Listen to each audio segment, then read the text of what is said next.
Ladies and gentlemen, my name is TotalBiscuit. I'm aiming an alpha strike firmly at Paranautical activity. The game that made its way through Steam Greenlight after 5,000 separate attempts. There were hundreds of casualties. It was awful, trust me. It was a terrible tragedy.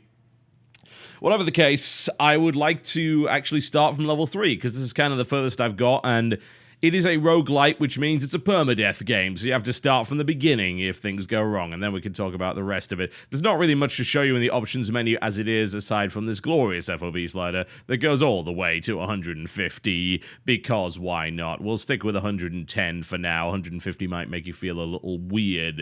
And you can turn screen shake off. Fantastic. Let's get right into it, shall we? Here we go, resuming right into the play.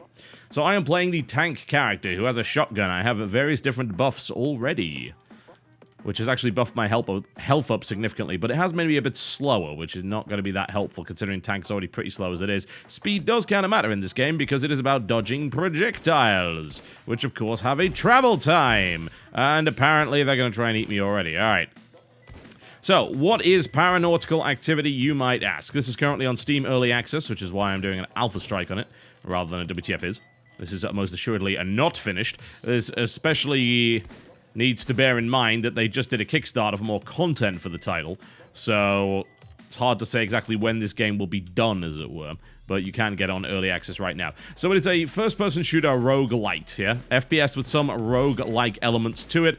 Mostly it's a case of they randomly generate the map from preset rooms, right? I'm pretty sure they're preset anyway. I don't think they're fully procedurally generated. I'm pretty sure they just kind of randomly generate which room connects to which, because I have seen several of the same room multiple times, which would indicate that I've already taken a significant amount of damage. This is level 3. It's as far as I've ever got, so I guess that's to be expected. It has permadeath, so once you're dead, it'll generate a new level for you and start you again. You lose everything that you've currently got. You also have these spelunky-style little shops that you can go to. That vitamin C is probably worth having. I'm going to come back and get that later. It doesn't tell you what the items are. You have to discover them on your own, because the game's a dick like that. But one way or the other, I know vitamin C is a health upgrade, so it's probably a good idea. These jumping little bastards are irritating, good lord.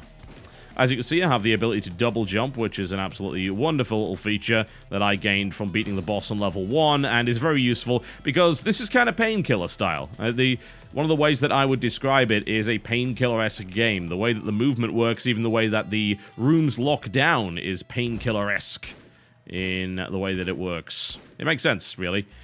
And you have the ability to fully change your angle of descent as you jump, and you can move around like that, and strafe jumping is a thing, as far as I can tell. I'm not sure if I can get up any real speed by doing it, but consistently strafing and jumping is a way to live.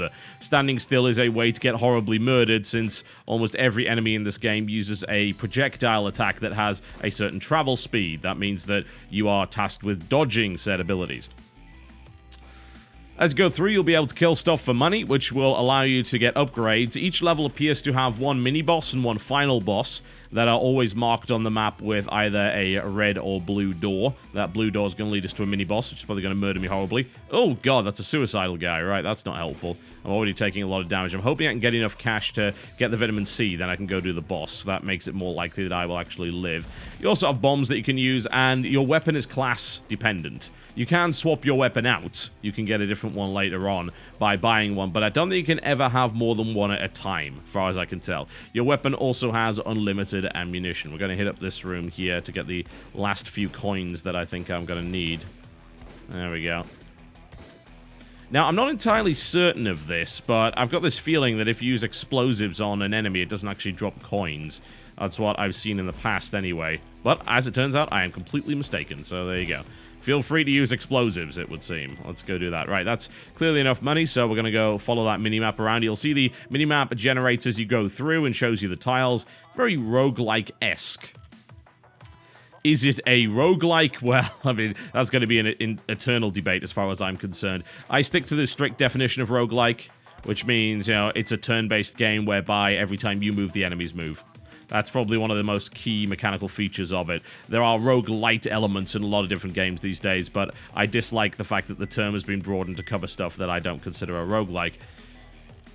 we'll end up getting to this nasty genre dilution stage, which I don't really enjoy. There we go. That is enough for the vitamin C, which is going to buff me up. Give me 2 health and 2 permanent health as well, so I'm actually up to 14, which is way, way better. I think we're in a situation where I could probably tackle the mini-boss now. Mini-bosses can give you items. In fact, they pretty much always do, but they are sort of randomly generated as to what items they give you. Some of them are entirely useless. Some of them are really, really good, and a lot of them have both upsides and downsides. When you collect them, it doesn't seem like you can get rid of them. I don't think there's an inventory screen. I did look through the key configs. There's no mention of that. And we're going to be eaten by beholders. Okay, good to know. And each of those actually fires. Oh, and it also bites me. Oh, and there are also suicidal little bastards trying to kill me. Great. Okay, good to know. Thankfully, strafe jumping is and just kind of staying away from the enemies seems to be a pretty effective way of taking them down. So I have yet to meet an enemy where... Ooh, uncapped health. Interesting. I've yet to meet an enemy whereby... Oh, this is the boss room. I shouldn't have gone in here. All right. I've yet to meet... As I was trying to say before I was rudely interrupted by death, I have yet to meet an enemy at this point that does not put you in a situation where moving away from it is a good idea. It seems like it's... Those are exploding frogs, aren't they? Yes, they are. It seems like that's always a good idea because of projectile travel time. I have no doubt that if they're smart, later on, they will have a system where... the projectiles actually maybe get faster the further away you are, or do more damage. Every projectile in this game seems to do 1 damage, regardless of what, so maybe that wouldn't work, but maybe they're split off as you get further away, so they're easier to dodge when they're closer, but as it stands, every enemy that I've come across up to this point has not been like that. Alright, swapping out the weapon for the trident, it would seem, which is a throwing weapon. I probably don't want this, if I'm honest. There's a couple of weapons that you can start with that are just kind of really weird, and I don't think I want to use this weapon because you've got to charge it in order to throw it, then comes back to you, but maybe it does a lot of damage, so I guess we'll stick with it. It's given me it, so that's fine. I suppose we're going to go with that. Alright, let's go down to level 4, shall we?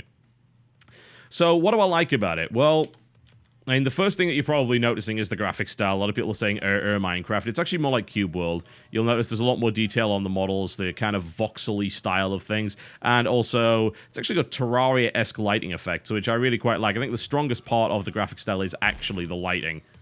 It's pretty cool.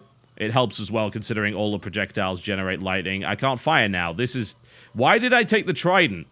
It's all the way over there. God, can I not summon it back? I guess I can't. I should have stuck with a shotgun. This was a dreadful plan. Lighting's pretty good. I don't hate the graphic style. It's alright. It's pretty good. Oh man, I've got to go and retrieve it. This is stupid. But it does so much damage. If you can hit things with it. Anyway.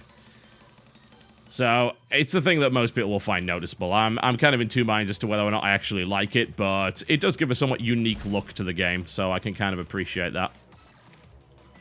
The soundtrack is very, very good. I'll certainly give it credit for that, although for some reason, there aren't a lot of sounds on the creatures. Like, when you kill a creature, obviously it makes a sound. When you kill all the creatures, it makes a door-opening sound, but I don't think the enemy projectiles and attacks actually have a sound asset attached to them, which is kind of weird.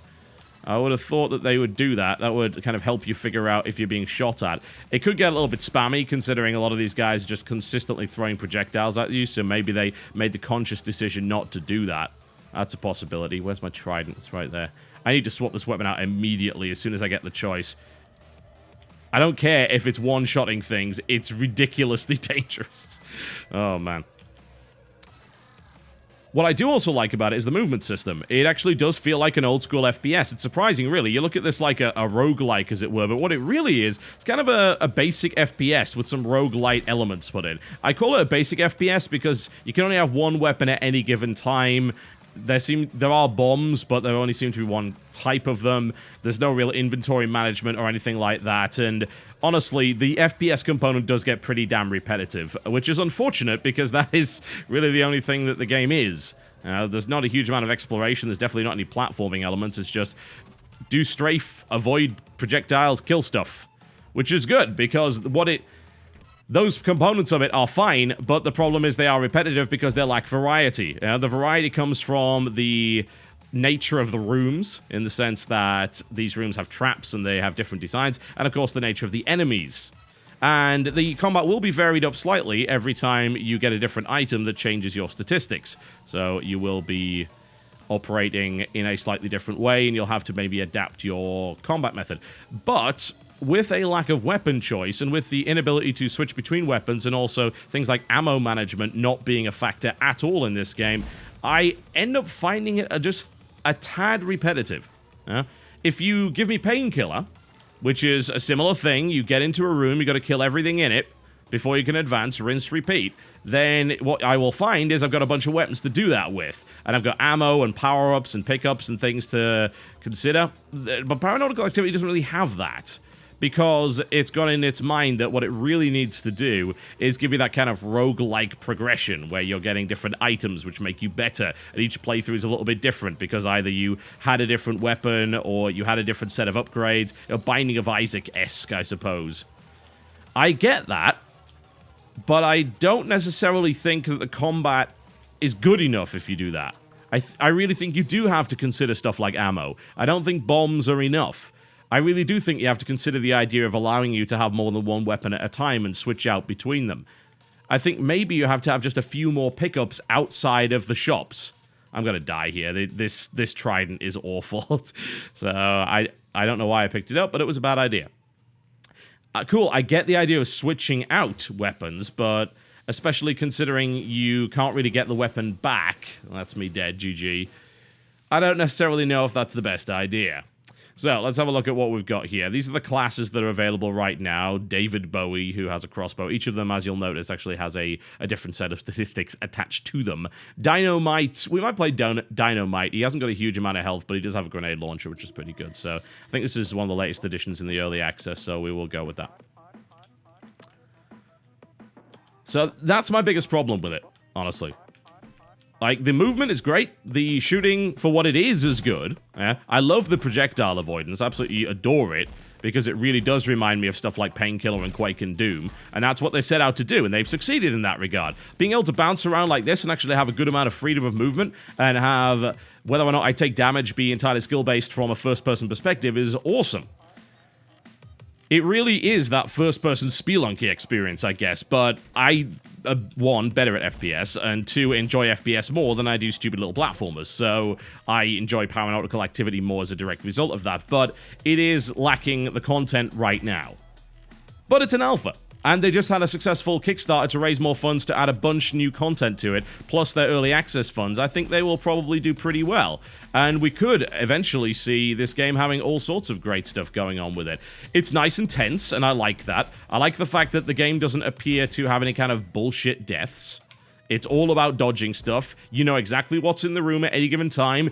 Extra enemies won't just appear out of nowhere. You know the statistics of each weapon and how their fire rate works, and since every weapon seems to do the same kind of damage, it's just about dodging different kinds of projectiles aimed at you, yeah? And everything's a projectile, and if it's not, it's a melee attack that you can dodge out of the way of anyway.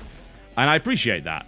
And there are those moments where you're just dodging projectiles left and right, especially at the harder difficulty levels, and it's a really thrilling, tense Twitch experience. There's not all that many Twitch shooters these days, which is really weird that we'd have to look towards a game like Paranautical Activity to get an experience like that. But we kind of do. There's not a lot of stuff, even the things I like Shadow Warrior, for instance. Even stuff like Bulletstorm is still not necessarily a Twitch experience, because we are still talking about games with bullet weapons, not projectiles. And that's the key difference between the two. So I think, as it stands, Paranautical Activity does have a good amount of potential going for it. It is firm but fair, and it's got great movement and solid FPS mechanics. But right now, it is lacking in content, and I think the decision to have only one weapon at a time will make the game far duller than I think they even realize. I really do think they've got to do something about that. Give you a couple of different weapon slots, maybe. Possibly bring ammo into play in a way that it currently isn't. Maybe just have a bunch of super weapons that are ammo specific.